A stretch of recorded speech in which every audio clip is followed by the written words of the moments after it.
Mais oui, en fait, moi, je suis quelqu'un de très calme et observatrice à la base.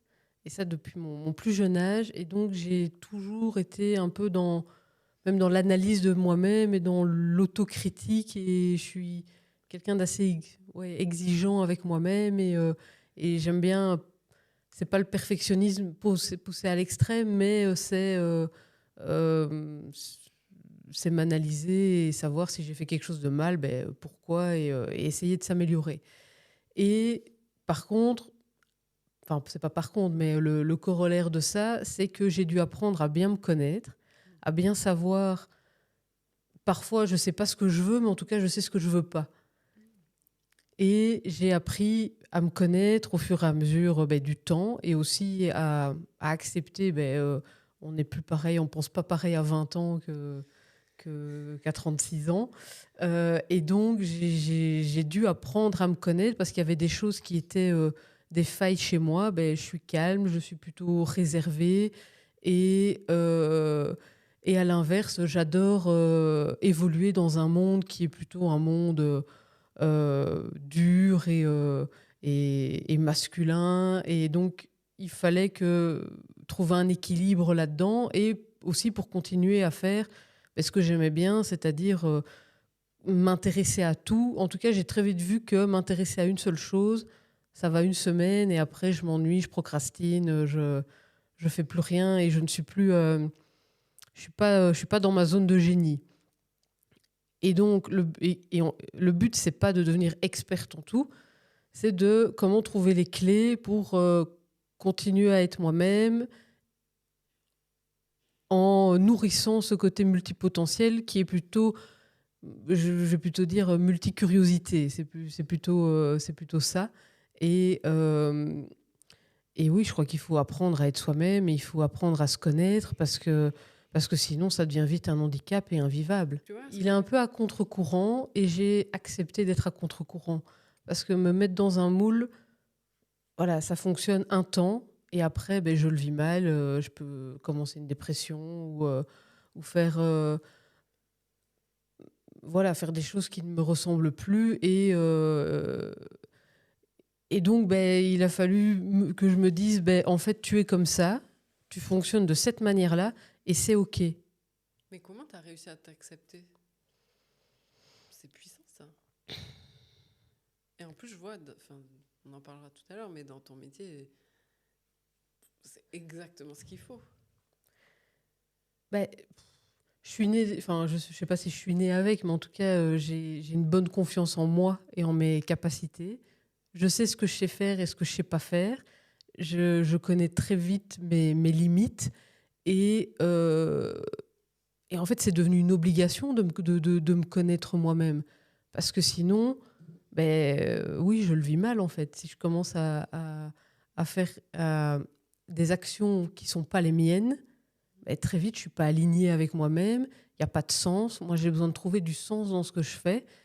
Et si je trouve pas de sens, je vois que je peux dépérir, enfin dépérir, pas sans exagérer, mais vite m'ennuyer, et vite être triste, et vite plus être alignée avec moi-même. Donc, je sais que là où je suis bien, c'est quand je fais ce que j'aime, et ce que j'aime, c'est continuer à faire des choses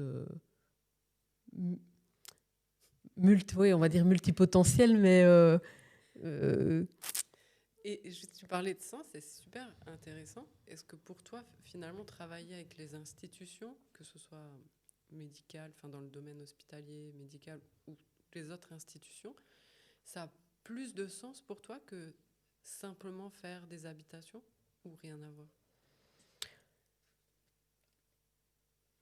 ça, en tout cas, ça a plus de sens pour moi de la façon où moi j'y trouve plus de sens. C'est pas que c'est quelque chose qui a plus de sens, c'est moi je trouve que ça a plus de sens d'œuvrer pour une communauté et de faire des projets qui répondent euh, à, à beaucoup de personnes.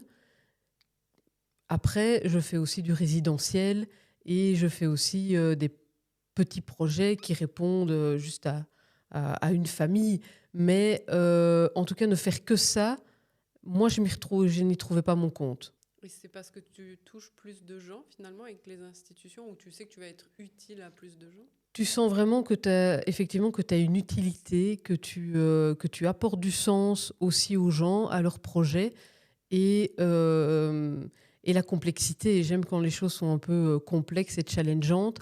Et donc, c'est là-dedans que je me retrouve Et tu sais, tu disais que si tu fais des actions qui sont pas alignées, tu dépéris, entre guillemets. Ouais. Et c'est quoi les actions, par exemple? Enfin, est-ce que ça t'est déjà arrivé déjà? Ça m'est arrivé dans ma carrière pas une dépression, mais en tout cas un début de très gros mal-être. C'était à la fin de ma période de salariat. J'ai adoré mon rôle de manager, j'ai adoré mon rôle d'apprendre aussi parce que ça a permis cette phase-là d'être un tremplin pour moi sur le plan de la formation, sur le plan de plein de choses.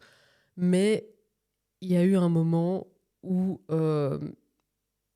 c'était plus aligné avec moi-même, que les projets qu'on nous mettait, il y a eu des changements dans la direction, etc. Et ce qu'on nous demandait n'avait plus de sens. Et on me demandait de travailler sur des projets qui, je savais, n'allaient jamais se réaliser, ou qui, je savais, on savait que ça n'allait jamais aboutir.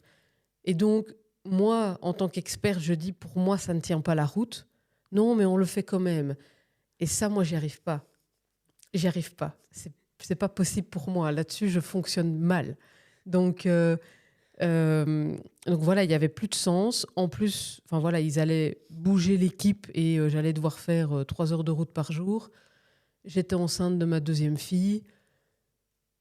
J'étais plus alignée. Ça, c'était un moment où c'était trop, et c'est le moment où j'ai décidé de fonder ma société et de faire quelque chose d'aligné.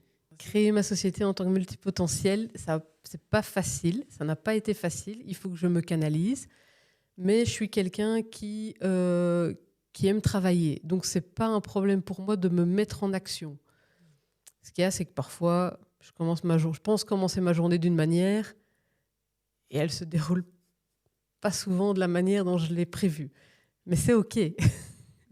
Il faut apprendre à être OK avec soi-même et à se dire aujourd'hui, c'est pas le bon jour et je ferai mieux demain.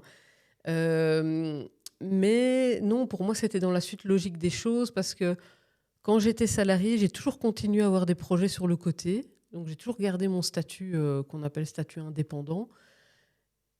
Et donc, le fait de ne plus être aligné à un moment donné dans mon statut de salarié, c'était pour moi hyper naturel de dire je vais fonder ma société. Après, on m'a dit, mais enfin, tu fais ça alors que tu vas accoucher, tu démissionnes au moment où tu accouches, c'est peut-être pas la bonne idée.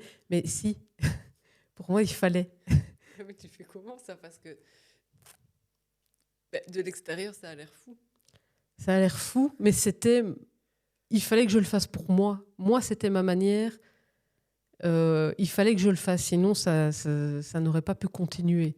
Et là, c'est là où je sors du cadre et il faut que j'accepte de sortir du cadre.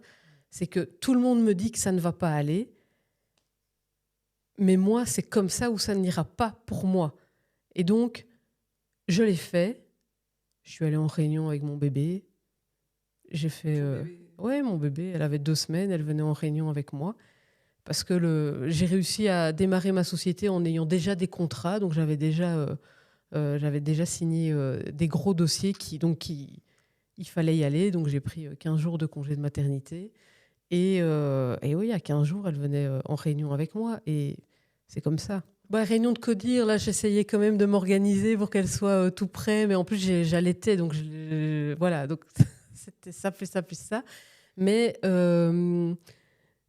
ce côté multipotentiel, en fait, il touche à la fois mon professionnel, mais mon privé aussi. Et moi, j'ai toujours décidé de faire ce que je ressentais.